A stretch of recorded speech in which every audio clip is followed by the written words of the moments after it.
give you the highlights of what they did when they were giving the independence, so to speak, to their former colonies. They forced them to sign a document which they are calling the Pact for the Continuation of Colonization.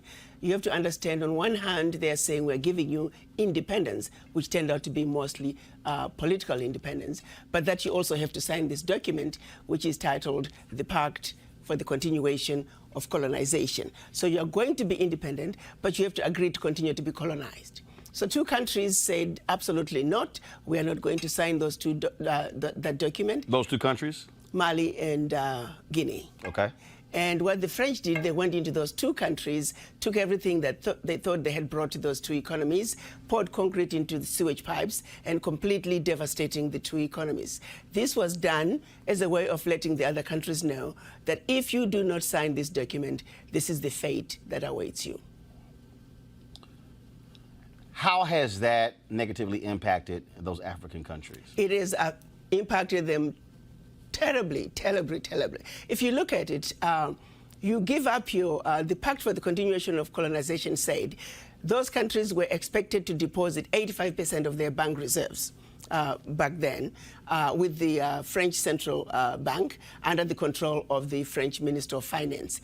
And should those countries wish to request some of those monies, because remember they were only left with 15% of their reserves, then they would have to submit a financial statement for the country, and if approved, they could only access up to 20% of whatever they had deposited the year before as a loan at commercial interest rates.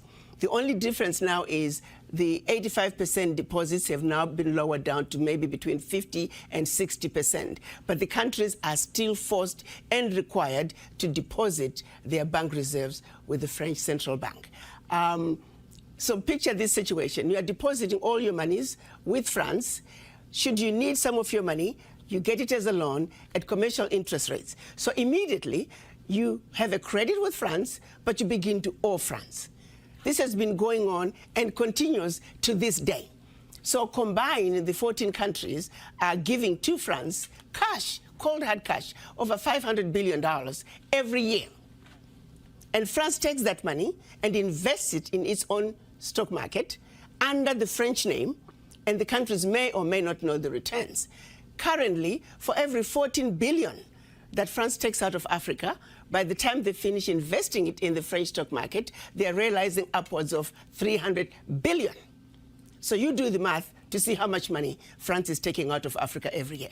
And yet France has the audacity to then look at African countries and call them poor countries. Why would poor African countries give $500 billion to France year in and year out? What really gets me the most is, how does the world sit back and watch this carnage take place in Africa? Where is the United Nations?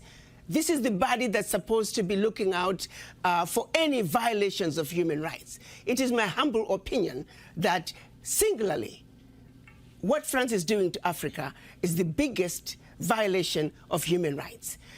Women and children are dying of starvation, youth unemployment, when the same poor countries are giving $500 billion to France. It simply does not make any sense. And I don't know how the world can sit back and watch all this unfold and nobody is saying anything.